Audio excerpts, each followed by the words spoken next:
ونستغفره ونستهديه ونعوذ بالله من شرور أنفسنا ومن سيئات أعمالنا ومن يهد الله فهو المهتدي ومن يضلل فلن تجد له وليا مرشدا والصلاة والسلام على رسول الله سيدنا محمد بن عبد الله وعلى آله وأصحابه وموالاه. أما بعد قال الله تعالى في القرآن الكريم أعوذ بالله من الشيطان الرجيم بسم الله الرحمن الرحيم كل نفس ذائقة الموت وإنما توفون أجوركم يوم القيامة فمن زحزح عن النار وأدخل الجنة فقد فاز وما الحياة الدنيا إلا متاع الغرور. Sadaqallahul Azim. Yang terhormat pemerintah Kelurahan Padibolo, yang saya hormati Bapak Lurah Limbabe, Pak Ustadz Yohan Anwar SPD, saya hormati anggota DPRD Kota Ibu Maryam yang juga masih ponaan dari almarhum. Saya hormati Pak Ustadz Ridwan Rauf SAG MPD, yang saya hormati mantan camat Bone Pantai, yang saya hormati bapak-bapak dan ibu-ibu, para imam, para saladaah, hatibi wilayah DPKCC, pengurus Badan Takmir Masjid Antasarang, pengurus Badan Takmir Masjid Baitur Rahmah Wal Fajri Ar-Rahman, bapak-bapak dan ibu, hadirin jamaah perkampungan teristimewa keluarga besar Syafi'i dan juga keluarga besar Rauf serta keluarga Tahir. Insya Allah kita semua diridhoi, dirahmati dan diberkahi Allah Subhanahu Wa Taala.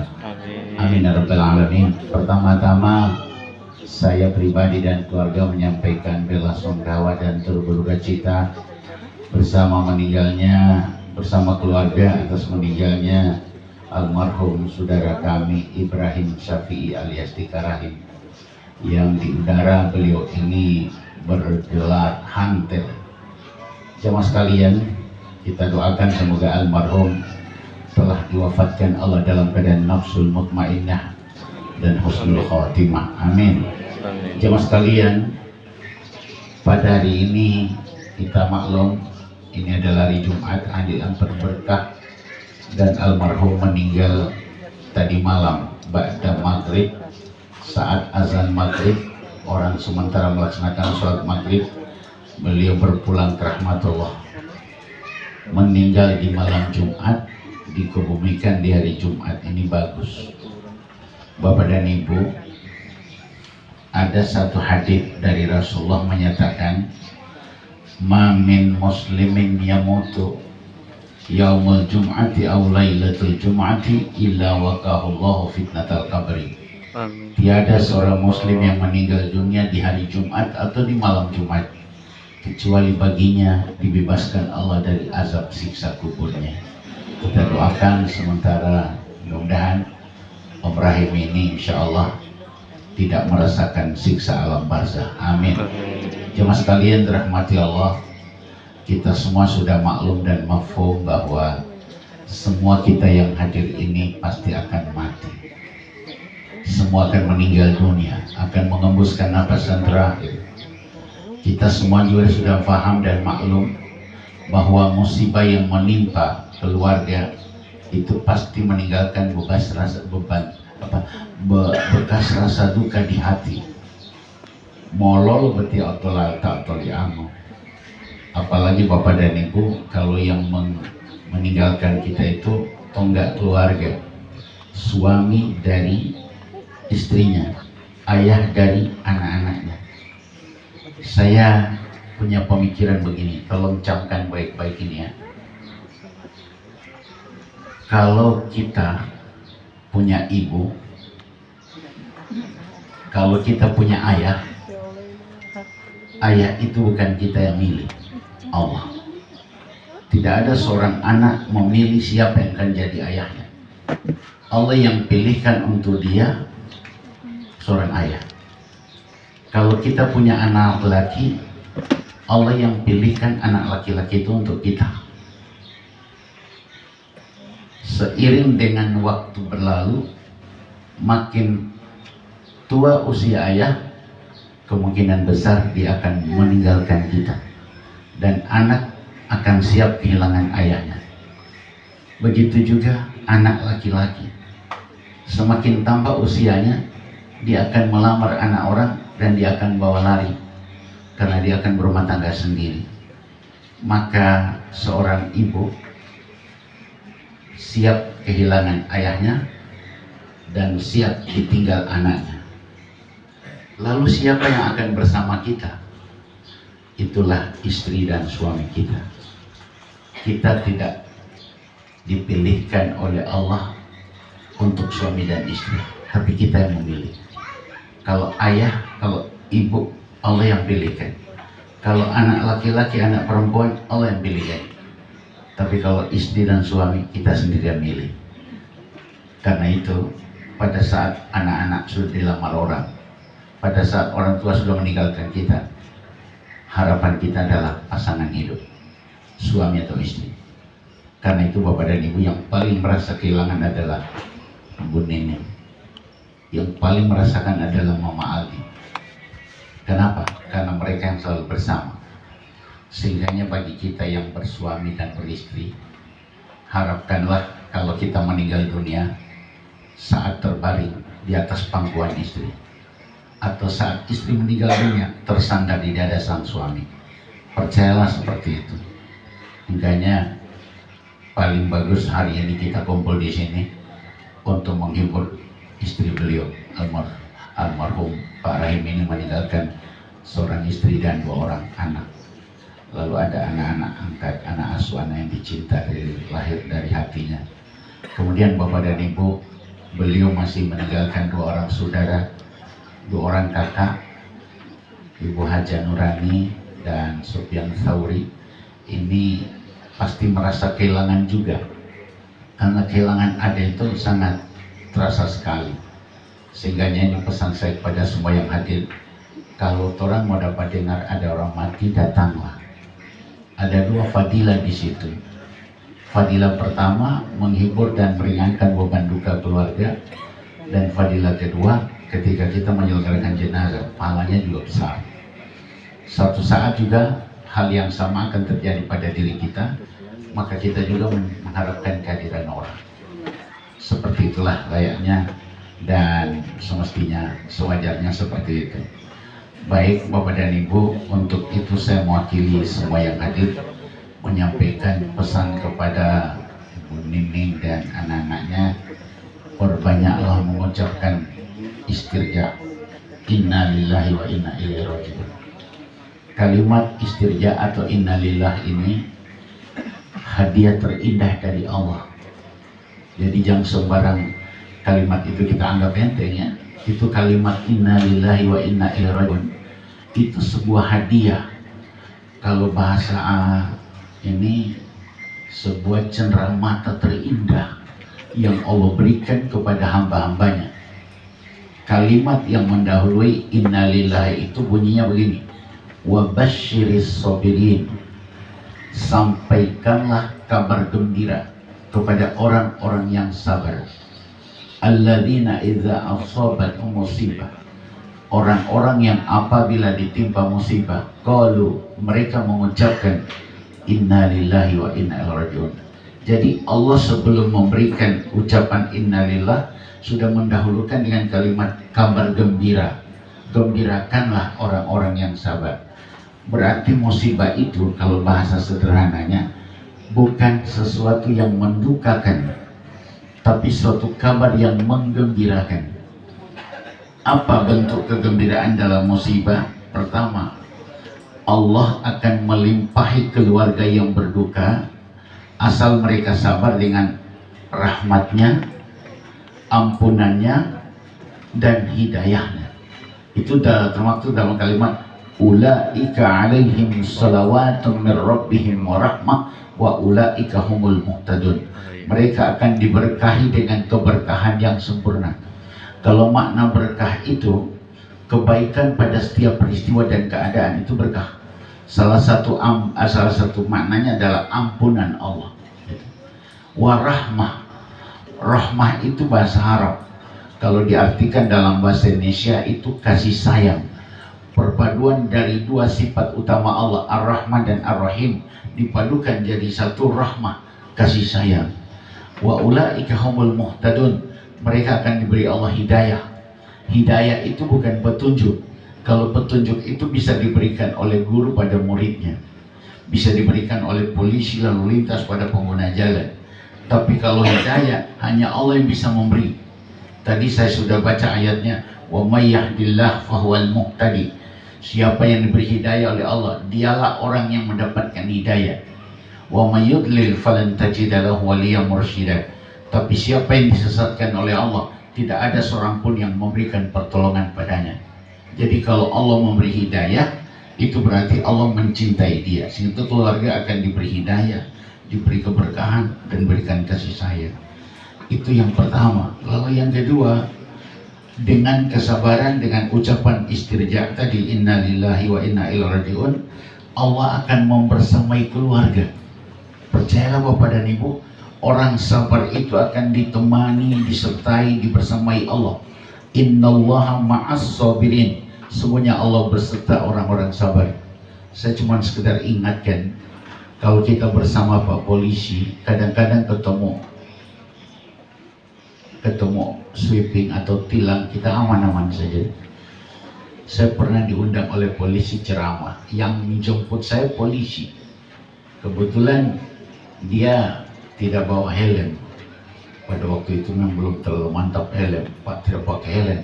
Yang mau ditangkap orang Ustaz. Jadi maksud dia yang mau ditangkap dia, yang ditangkap juga adalah dia. Jadi Bapak dan Ibu sekalian, terdoa aja. Waalaikumsalam warahmatullahi wabarakatuh.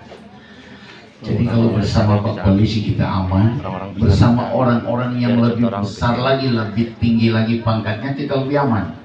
Nah, kalau kita bersama Allah, insya Allah kita akan aman. Karena yang berperintah mencabut nyawa itu Allah.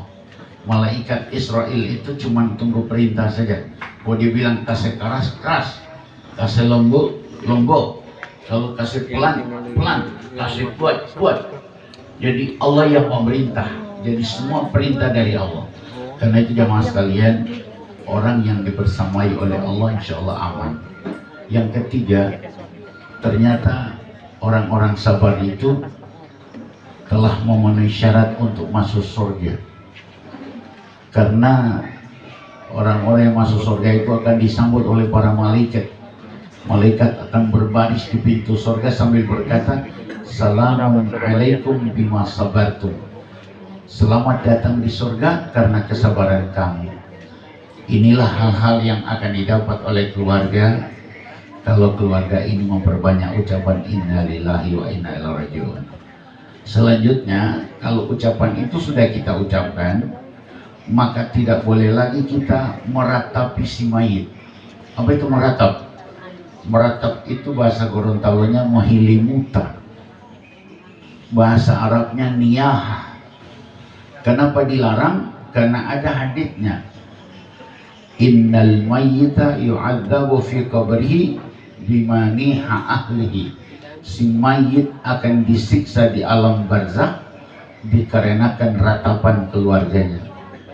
Jadi wan helimutan tu tailate si kisahnya itu kubur ini. Hingganya saya pesan pada keluarga, anak-anak, cucu-cucu saudara, begitu jenazah akan dilepas, diturunkan dari tempat rumah duka ini, tidak boleh ada suara teriakan. Biasa istilah Lando, momotal tinggalahu. Biasa di Gorontalo itu begitu. Mungkin terbawa arus budaya tempo dulu. Dulu itu, mohon maaf ini ya, orang Gorontalo belum paham agama. Ada orang yang dibayar, disewa hanya khusus untuk menangis. Jadi sadaka liu itu. Lebih damang suara liu, lebih damang sadaka liu. Jadi kalau ada orang mati, semua orang meratap, berteriak-teriak. Menurut pemahaman mereka, semakin banyak orang berteriak, semakin baik tandanya mayit ini. Tanda tatahiwalola. Padahal mereka tidak sadar, justru dengan itu si mayit akan tersiksa. Jemaah sekalian, yang berikutnya pesan kepada keluarga, jangan berlebih-lebihan dalam melaksanakan kenduri. Biasanya dari si Gorontalo ini orang dapat yang memhutuhilaya berlebih-lebihan. Padahal dalam Al-Quran Allah SWT berfirman, wala tubazzir tabzira innal mubazzirina kanu ikhwana syayatin wa kana syaitanu lirabbih kafura. Janganlah kalian bersifat boros. Pemboros itu saudaranya setan, dan setan itu durhaka kepada Allah. Jadi tidak boleh berlebih-lebihan. Hal-hal yang berlebihan itu Allah tak suka. Wala tusrifu innallaha la yuhibbul musrifin. Janganlah kalian berlebih-lebihan, karena Allah tidak suka pada orang yang suka berlebih-lebihan. Jadi maksudnya adalah sederhana. Sederhana itu kalau kita mampu mengundang 7 orang saja. Yang penting imamnya ada, ditemani oleh beberapa orang anggota keluarga. Kalau kita mampu 17 orang saja. Jangan mengundang 700. Ini bukan pesta hajatan. Kalau kita mampu mengundang 27 orang, 27 saja. Sesuaikan dengan kemampuan. Yang bahayanya begini. Ini mohon maaf Bapak dan Ibu, ini kisah nyata. Kira-kira 4 atau 5 hari lalu saya didatangi oleh seorang, bukan teman juga, cuma karyawan dari teman saya. Ada sahabat saya pengusaha, orang ini bekerja sama dia. Begitu duduk, ini orang menyeka air matanya. Oh, orang susah ini, kasihan. Dia itu selalu disuruh oleh majikannya untuk mengantar ke saya donasinya Pak Majikan ke taman pengajian. Jadi tiap bulan dia antar uang. Pada saat itu saya tanya, ada apa ya? Dia sulit mengungkapkan apa yang mau diungkap. Baru dibilang, mohon maaf Pak Ustaz, saya ini